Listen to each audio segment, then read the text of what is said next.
अहिले पालुस्थानमा छ।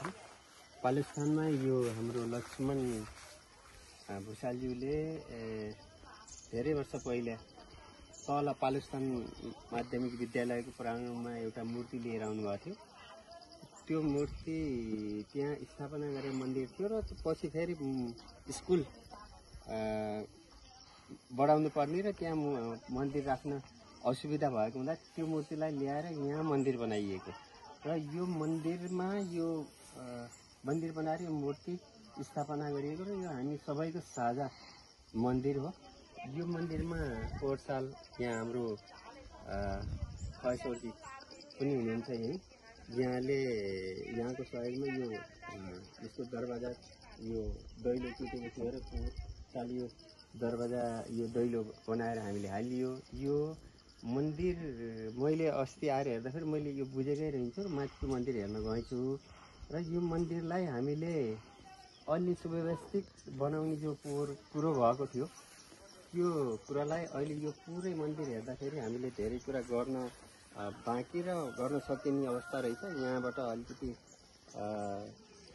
गाह्रो लगाएर यसलाई सुव्यवस्थित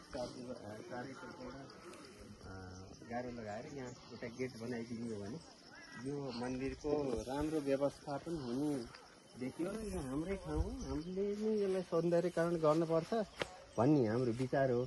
यसलाई सम्पूर्ण साथीहरूले मनन गरिदिनु र आज यहाँ आउने मौका लाग्यो मलाई है। अब यसलाई मैले यसरी नै अब बुझेको छु, यो सबै मिलेर हामीले यसमा केही गर्नुपर्छ भन्ने लागेको छ।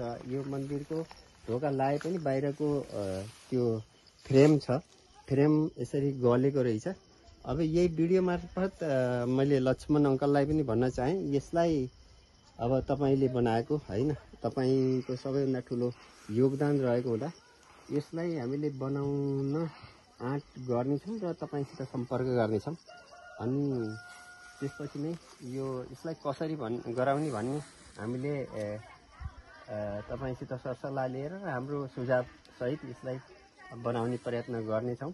यो समय लाग्ला तर हामीले गर्छौँ। फेरि यो पुरै घुमाएर बनाइदिने भिडियो पुरै यो भिडियो तपाईँले लक्ष्मण अङ्कलले पनि हेर्नु होला र हाम्रो सबै प्रवासी सङ्घका साथीहरूले पनि हेर्नु होला र यो भिडियो मार्फत फेरि यो भिडियो हेरेर तपाईँहरूसित मैले सरसल्लाह गर्ने थिएँ र यो सरसल्लाह कसो भन्छ त्यही अनुसारको फेरि हामीले यहाँ काम गरौँला। मन्दिर भनेको सार्वजनिक हो, यो सार्वजनिक ठाउँलाई त्यही रूपमा हामीले बुझौँ है।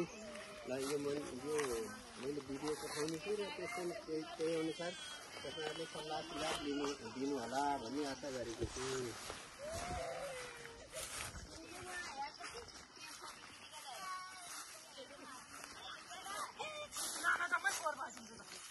अब यो भिडियो हेरेर सबैले सुझाव दिनु होला र यसलाई हामीले कसरी बनाउन सकिन्छ भन्ने लगभग अनुमान मैले यहाँ हेरिसकेँ, अनुमान गरियो। यसको यो दरवाजाको फ्रेम बनाउनु पर्ने रहेछ होइन, अब यहाँ प्लास्टर गरेर यसलाई मेन्टेनेन्स गर्न सकिन्छ र यसलाई अलि हामीले राम्रो व्यवस्थित गरिसकेपछि यसलाई यहाँबाट तलतिर जाने एउटा बाटो पनि बनाउनु पर्ने रहेछ। यहाँबाट माथि निक्लिने सिँढी सहित यसलाई हामीले बनाउने कोसिस गर्नुपर्छ र साथीहरूको सुझाव पनि आओस्। त्यसपछि लक्ष्मण अङ्कललाई पनि त्यही अनुसारको तपाईँले पनि सुझाव दिनु होला, के गर्दा राम्रो हुन्छ त्यही खालको हामीले यसलाई बनाउनेछौँ।